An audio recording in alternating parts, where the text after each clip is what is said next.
Ngayon, si Promilkid, isa doon sa nagsisisigaw ng si Martin Romualdez, isa doon sa mga ano, 'di ba? Isa sa Oo. mga mastermind Mm. ng nito flood control, Mm. no? May napatunayan na ba sila? May naipakita na silang ebidensya talaga versus Martin Romualdez? Yun nga eh. Yun nga eh. Etong si Uncle Martin, si Ah, Uncle Martin po, hindi po, magagalit na naman si Mark Cervera nito. Wala akong paki sa'yo, Mark Cervera. Wala akong pakialam sa'yo, ha? Chris Ulo, Mike Cervera. Pakinggan nyo ako, Jake Magnus.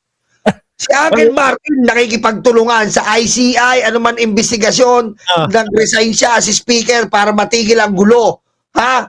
Tapos pagbibintangan na naman nila na sangkot na naman. Sabi nga namin ni Boss Mark, walang problema kung sangkot siya dahil sabi ng presidente, unang laway ng presidente sa SONA si Uncle Martin. Kung mapatunayan, ikulong. Pero ngayon, nakikita natin, walang matibay na ebidensya nagdidikit kay Uncle Martin. Di ba, Boss Mark? hindi, ang nakikita ko lang talaga kung bakit, 'di ba, naririnig nga natin nakakasuhan siya ng ombudsman din. Yun talaga eh. Hanggang ngayon, yun yung nakikita ko na wala lang, para matigil yung ingay ng mga kupal na mga DDS. Oo. Ano? Yung mga hindi matigil-tigil na mga DDS na, oh, si Martin. O sige, since naman, nandiyan yung 18 marites nyo, nagtuturo, bahala na kayo dyan.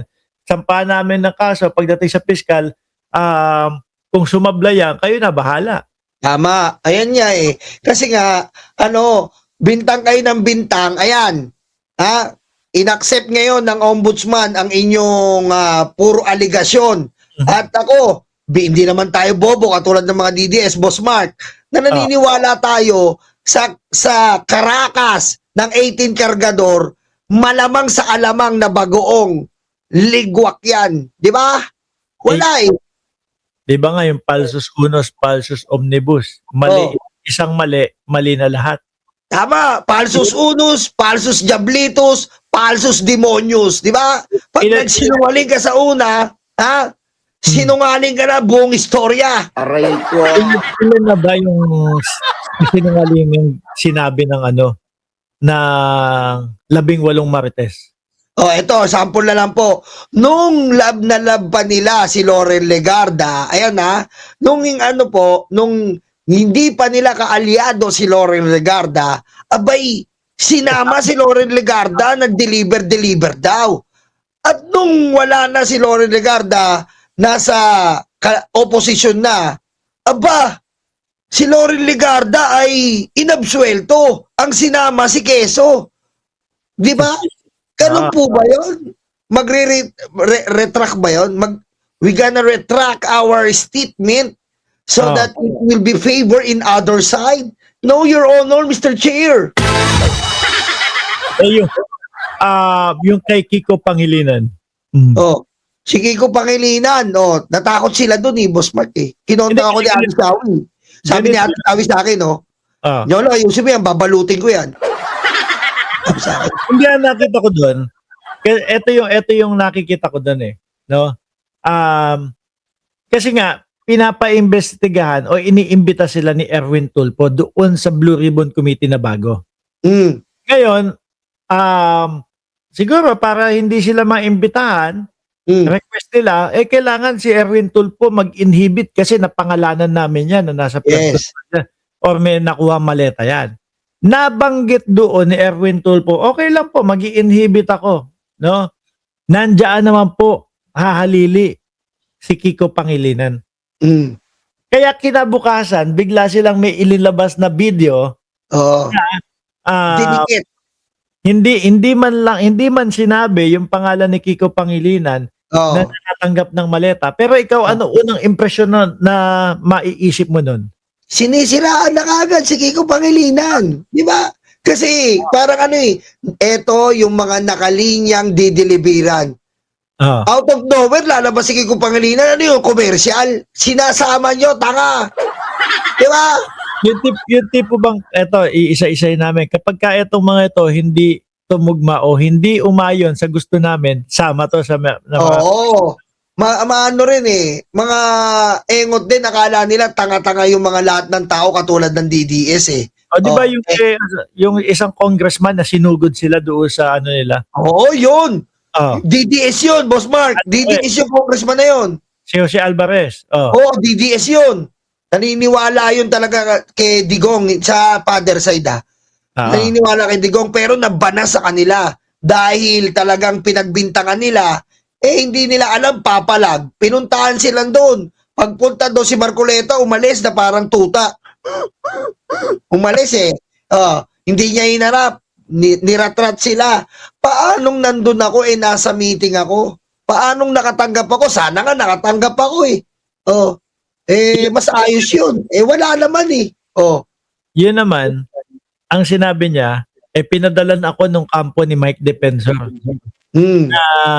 Pinadalan ako ng kampo ni Mike Defensor na nagsusulong na i-impeach ang presidente, si Pangulong Bongbong Marcos. Kapag tinatanong daw siya kung gusto niyang suportahan. Ayaw niya suportahan. Hindi ko naman alam. Kumbaga, gusto niya, sagutin ko kaagad yan. Hindi niya sinuportahan. Kaya kinabukasan daw, yung pangalan nandoon na. Sabi ko sa iyo, ganyan ang trabaho ni Mike Defensor. Scriptwriter yan siya talaga bibigay ng mga script dyan sa 18 Cargador. Siya gumagawa ng senaryo. Di ba nung una ni Defensor, sabi niya, hindi ako kasama dyan. Pero nahuli ni Trillanes, yung asawa niya, ang gamit-gamit na sasakyan. Biglang kinabukasan, ano lang naman hinatid lang naman ngayon kulong ka, plandericitis. Aray ko. Ito sinasabi dito sa post na ito. Walang masasabi kaya mahirap ng pilitin. Romualdez Council claims Bonoan being pressured to link ex-speaker to flood control. Nabanggit din ng mga nakaraan na parang gustong gamitin o gawin na state witness etong si Bonoan. Para sa akin lang hindi ako approve dun. No. Ako iniidolo ko o gusto ko magtrabaho si Ombudsman Boying Remulla, pero yung sasabihin mo na si Bonoan yung magiging state witness, parang hindi ako agree dun. Alam mo kung bakit? Kasi siya yung puno ng DPWH no? So kaya lumaganap yung corruption na yan, kaya lumaganap yung mga pagnanakaw at lumakas yung loob ng mga yan na magkaroon ng mga kickback kasi naging pabaya siya at baka kasama din siya panigurado na isa din siya doon sa gumagawa. Diba? Siya yung naging puno Tapos biglang state witness. Ako, nung una, pabor ako, Boss Mark. Pabor ako ng maging state witness yan. Sinabi ko pa nga, matanda na kasi, matanda na, baka kaysa mamatay yan, magsalita na, di ba? Kaysa mamatay, magsalita na. Pero nung ididikit na kay Uncle Martin, parang naaamoy ko na Naaamoy ko pa, aba ganun pala. Sabi ko, parang ang pangit naman. Ang pangit naman na parang doon pala, dinidevelop yung ganong senaryo. Sana wag naman ganon. Alam mo, Ombudsman, malaki po tiwala namin sa inyo. Pero hindi pa rin po kami nawawala ng pag-asa na may gusto lang kayong mga sampalin ng mga DDS na kampo para po dito po sa pagsusulong ng case kay Uncle Martin na kahit kayo naniniwala kayo na hindi magiging matibay ang mga statement netong mga pira sa malita na mga mukhang kuto. Aray ko. Yung tipong sige, pagbigyan na natin, okay na yan. Yung tipong gano'n, sige, pagbigyan na natin, okay na yan. Total naman, kapag nakita yung kasinungalingan niya mga yan, hindi lalagpas yan, di ba? Kanya kita mo nga, Boss Mark, kita mo ngayon. Sabi ni Ma'am Lucy, sabi ni Ma'am Lucy, it's unfair for MR. Siyempre, Uncle Martin ko yan Uncle Martin! Uncle Martin ko yan, kahit pa paano. Kasi, once na, ito lang, Boss Mark ito po kasi iniiwasan ko dyan. Para sa akin, huwag nyo naintindi yung ibang channel, Mike Cervera, unsubscribe kayo doon. Aray ko. Bukas, wala na akong Bengador, tamo. Hindi, ito po Si Boss Mike. Kasi pag dinamay nila si Uncle Martin, mga kababayan, ayan na, pag nakagat nila si Uncle Martin, kakagatin na rin niya si BBM. Yung po iniiwasan ko ang madugtog sa Pangulo. Di ba? Anyway, ano na natin yan? Lagpasan na natin yan. Punta na tayo